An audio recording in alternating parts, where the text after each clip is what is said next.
Hello friends, कैसे हैं आप लोग? होप सो आप अच्छे ही होंगे। तो जैसे आप जानते हैं मेरा चैनल का नाम अश्वनी अकाउंटिंग सिंप्लीफाइड, और यहाँ पर अकाउंटिंग बहुत सिंपल लैंग्वेज में समझाई जाती है। तो आज जैसे कि लास्ट टाइम मैंने बताया था कि मैं एक सीरीज़ चालू करने वाला हूँ अकाउंटिंग की। तो मैंने जनरल एंट्री कुछ बताई थी, थोड़ी बहुत है, बट मैंने बताया था कि आगे और भी जनरल एंट्री के बारे में बताऊँगा। तो अब मैं सोचा था बस एक साथ सबको समझा दूँ, बट एक साथ में थोड़ा कन्फ्यूजन हो जाएगा सबको, खासकर जो बिगनर्स हैं और जो एक्सपीरियंस वाले भी, जो को रिवाइज करना है उनके लिए भी ये वीडियो इम्पोर्टेंट होगा। तो आज मैं सिर्फ जनरल एंट्री के बारे में डिस्कस करूँगा, जिससे कि ईजी हो जाए। एक एक कंसेप्ट अगर लेकर चलते हैं थोड़ा सा ईजी हो जाएगा समझने के लिए, सबके लिए। तो लेट्स स्टार्ट। सबसे पहले पहले जनरलिटी समझने से पहले रूल्स समझते हैं, जनरलिटी करते कैसे। क्योंकि मैं आपको बता दूंगा 10 बार आप पढ़ेंगे कोई भी चीज़ को ना, तो ह्यूमन साइकोलॉजी की वो वैसे रट जाएंगे। बट मुझे आपको रटवाना नहीं है, मेरे को इस तरह का है कि आपको लॉजिक समझाना है कि अगर मैं कोई भी चीज़ डेबिट कर रहा हूँ तो क्यों कर रहा हूँ, क्रेडिट कर रहा हूँ क्यों कर रहा हूँ, उसका पीछे लॉजिक होना चाहिए। और जो लॉजिक है भी एज पर अकाउंटिंग स्टैंडर्ड्स और अकाउंटिंग रूल्स के हिसाब से। तो अकाउंटिंग रूल्स हैं, गोल्डन रूल्स ऑफ अकाउंटिंग, उसको मैं शॉर्ट में आपको समझाता हूँ, फिर मैं चालू करता हूँ कि जर्नल एंट्री। तो जैसे लिखा है मैंने यहाँ पर, assets, expenses, losses, liabilities, income, gains, capital. तो होता क्या है कि एसेट्स, एक्सपेंसेस, लॉसेस, जब भी कोई भी एसेट्स हो गया, एक्सपेंसेस हो गया, लॉसेस हो गया, अगर वो बढ़ रहे हैं तो वो डेबिट होंगे। और सेम चीज़ एसेट्स, एक्सपेंसेस, लॉसेस अगर कम हो रहे हैं तो वो क्रेडिट होंगे। उसका अपोजिट क्या होता है? Liabilities, income, gains, capital. तो अगर जब भी लायबिलिटीज, इनकम, गेन्स, कैपिटल जब बढ़ रहे होंगे तो क्रेडिट होंगे, और जब वो कम हो रहे होंगे तो वो डेबिट होंगे। तो ये इसका जस्ट अपोजिट हो जाता है। एसेट्स, एक्सपेंसेस, लॉसेस बढ़ रहे हैं तो डेबिट, कम हो रहे हैं तो credit. Liabilities, income, gains, liabilities, income, gains और कैपिटल भी अगर वो बढ़ रही है तो क्रेडिट होगा, और घट रही है तो डेबिट होगा। तो अब इसको मैं जनरलिटी चालू करता हूँ। अब जनरलिटी का form serial number, particulars, debit, credit.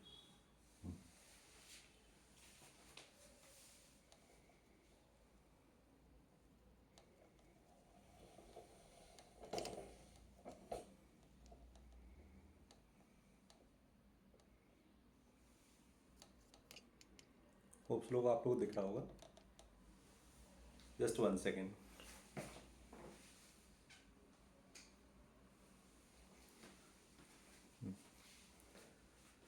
तो आप जनरलिटी स्टार्ट करते हैं किससे कि अगर जब बिजनेस स्टार्ट होता है तो क्या होता क्या है, हमारी सोल प्रोप्राइटरशिप है, कोई भी फॉर्म है, तो सबसे पहले ओनर जो रहता है वो कैपिटल इंट्रोड्यूस करके लेकर आता है, कैपिटल लाता है बिजनेस में।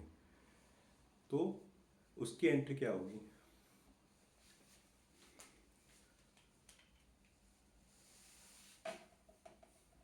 Cash account debited to capital account, समझे, 1 लाख रुपीज।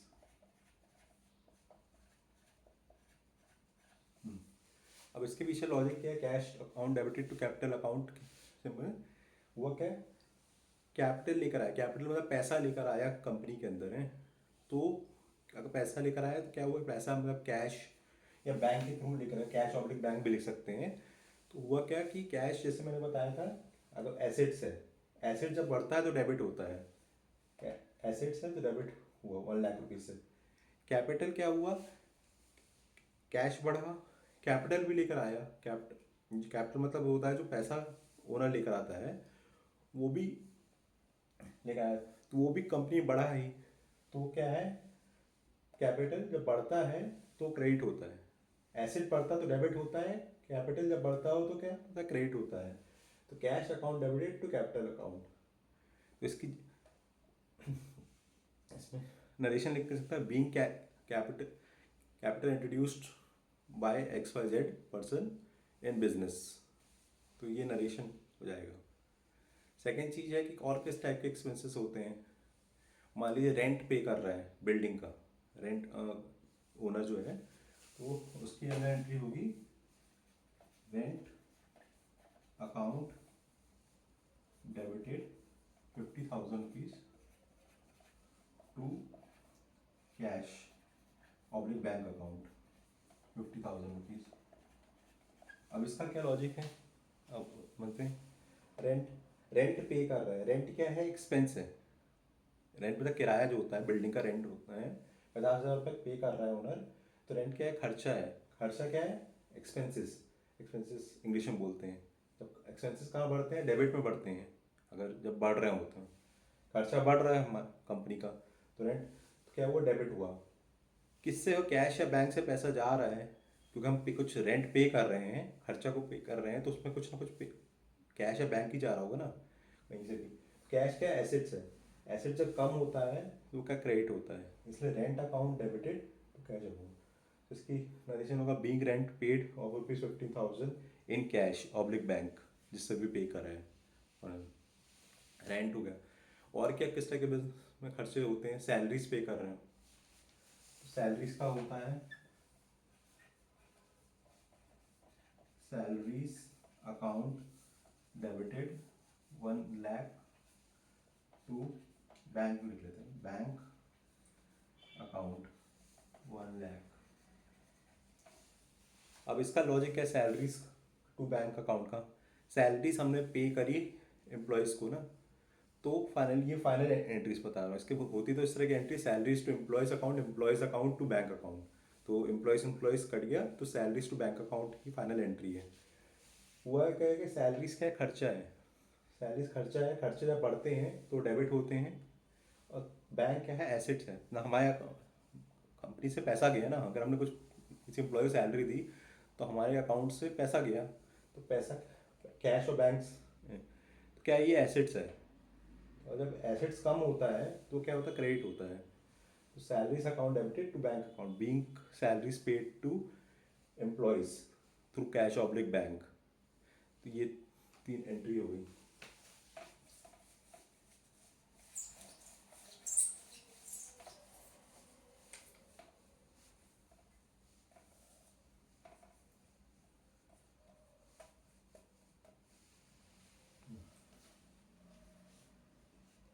और कुछ कुछ टर्म्स मैं बता देता हूँ अकाउंटिंग के होते हैं।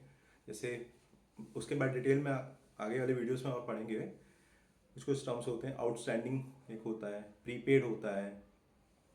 आउट्स आउटस्टैंडिंग होता है कि जो हमने अभी पे नहीं किया है, आउटस्टैंडिंग है। आउटस्टैंडिंग सुनने में ऐसे लग रहा है ना कि आउटस्टैंडिंग मतलब कुछ जो पैसा हमने अभी तक पे नहीं करा है, कोई कोई भी चीज़ का, तो उसको आउटस्टैंडिंग एक्सपेंसेस कहा जाता है। और प्रीपेड होता है जो हमने पेड इन एडवांस कर दिया है, जो पहले से पेड। आउटस्टैंडिंग हमारी लायबिलिटी रहती है और प्रीपेड हमारा एसेट रहता है। तो प्रीपेड मतलब फॉर एग्जाम्पल हम इलेक्ट्रिसिटी बिल हो गया या फिर कोई, और हम एक किराए के मकान में रह रहे हैं, तो हम फॉर एग्जाम्पल मैं फरवरी मतलब फर्स्ट पूरे महीने रहा, एक्चुअल मुझे तो 20 फरवरी को यो जो भी लैंडलॉर्ड को पैसा देना चाहिए रेंट, बट हम क्या क्या करते हैं, 1 तारीख को कर देते हैं, फरवरी मंथ का रेंट 1 फेब को ही कर देते हैं इसमें। तो हमको पेड इन एडवांस करते हैं, तो उसको प्रीपेड कहा जाता है। तो ये इसके बारे में डिटेल आगे वाली वीडियो में समझेंगे डिटेल में। तो अभी ये 2 टर्मिनोलॉजी इस तरह होते हैं। और भी टाइप के एक्सपेंसेस होते हैं, जैसे कि वेजेस अकाउंट होता है। वेजेस मतलब होता है कि जो छोटे लेबर्स को जो सैलरीज देते हैं, जैसे एम्प्लॉयज़ को सैलरी कोई पैसा देते हैं मंथली का, जो भी काम करते हैं उनको सैलरीज बोलते हैं। और जो लेबर क्लास रहती है उनको जो सैलरी देते हैं उनको वेजेस कहा जाता है। और बहुत सिंपल है, दिहाड़ी कहते हैं, जैसे सुना होगा, तो वेजेस कहा जाता है। तो वेजेस भी होता है कि wages account debited to bank oblique cash account. ₹5,000, wages क्या है, खर्चा है। तो खर्चे क्या होता है, डेबिट होते हैं। बैंक कैसे जा रहा है, बैंक एसेट है तो कम हो रहा है तो क्रेडिट होगा। तो 5,000, तो being wages paid to employees in cash to bank of ₹5,000। तो ये वेजेस की एंट्री हो गई। और भी डिफरेंट डिफरेंट टाइप के एक्सपेंसेस होते हैं कंपनी में। डिफरेंट टाइप के एक्सपेंसेस होते हैं, डायरेक्ट एक्सपेंसेस भी होते हैं, इनडायरेक्ट एक्सपेंसेस भी होते हैं। फॉर एग्जांपल डायरेक्ट एक्सपेंसेस कौन से एक्सपेंसेस होते हैं, मान लीजिए कोई फैक्ट्री में जो भी खर्चे लग रहे हैं, जो भी, तो उसको जो भी प्रोडक्शन के दौरान, तो उसको डायरेक्ट एक्सपेंसेस बोला जाएगा। इनडायरेक्ट एक्सपेंसेस क्या है कि मान लीजिए वो रेंट हो गया, इलेक्ट्रिसिटी बिल हो गया, उसका जो भी खर्चे लग रहे हैं, उसको चलाने के लिए जो भी खर्चे लगते हैं फैक्ट्री को, वो वाले इनडायरेक्ट एक्सपेंसेस कहलाते हैं। तो ये डिफरेंट टाइप के एक्सपेंसेस होते हैं। आगे और भी जानेंगे, पर मैं एक ब्रीफ इंट्रोडक्शन देता हूँ कि क्या क्या होता है। कि जैसे मैंने बताया जर्नल एंट्री में तो गोल्डन रूल्स ऑफ अकाउंट्स अगर आपको पता है, जैसे ये पता है तो आप जर्नल एंट्री कर सकते हैं। उसके लेजर पोस्टिंग होती है, फिर ट्रेडिंग और पीएनएल अकाउंट होता है। मोस्टली ट्रेडिंग में डायरेक्ट एक्सपेंसेस आते हैं और प्रॉफिट एंड लॉस अकाउंट में इनडायरेक्ट एक्सपेंसेस आते हैं। बैलेंस शीट होता है, ये सब चीज़ें होती हैं। एक कॉन्ट्रा एंट्री होती है cash to bank account. For example हमने कैश ₹50,000 बैंक में ट्रांसफर किया, तो उसकी एंट्री क्या होगी, bank account debited 50,000 to cash account 50,000। ये बैंक को कैश क्यों हुआ, अब समझते हैं वो चीज़ें। हमने क्या करा, 50,000 रुपये लिया। फॉर एग्जाम्पल मैं गया, ओनर हूँ, गया वो बैंक में ₹50,000 डिपॉजिट कर दिया। तो क्या हुआ, पैसा बैंक में भी पैसा ही गया है और हमारे अकाउंट से पैसा गया है। बैंक, वो बैंक भी हम मेरे ही है क्योंकि मेरा ही अकाउंट खुला है उसमें।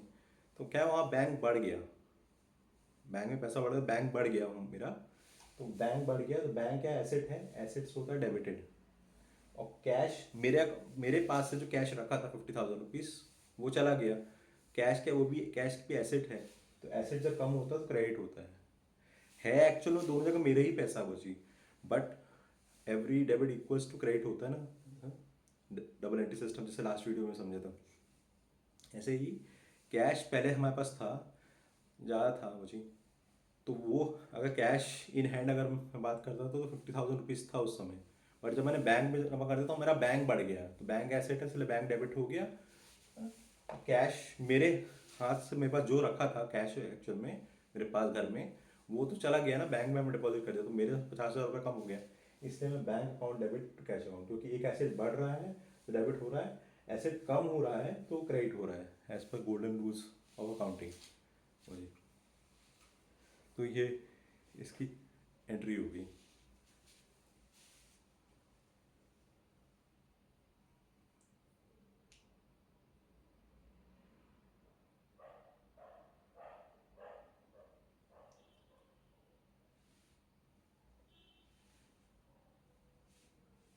तो फिलहाल आज के लिए इतनी एंट्री मेरे हिसाब से ठीक रहना चाहिए, क्योंकि ज़्यादा एंट्री फिर कल इसके फिर से मैं ये जर्नल एंट्री करूँगा, क्योंकि जर्नल एंट्री बहुत सारी होती हैं, उसमें डाउट्स अगर आपको रहेंगे ना, इनमें कोई आपको डाउट्स रहेगा तो आप क्या कर सकते हैं, इस वीडियो में अपलोड करूँगा जब, तो आप कमेंट में लिख सकते हैं कि आपको कौन सी एंट्री समझ में नहीं आई, लॉजिक नहीं समझ में आया, आप बताइए, मैं वहाँ पर भी आपको बताऊँगा।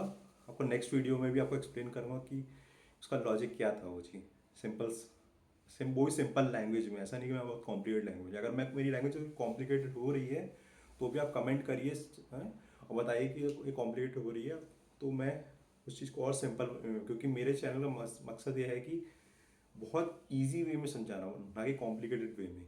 कि कॉम्प्लिकेटेड में समझा दो तो वो तो आप कहीं से भी, आप गूगल में भी सर्च करें कॉम्प्लिकेटेड लैंग्वेज मिल जाएगी वो चीज़, तो आपको समझ में नहीं आएगी।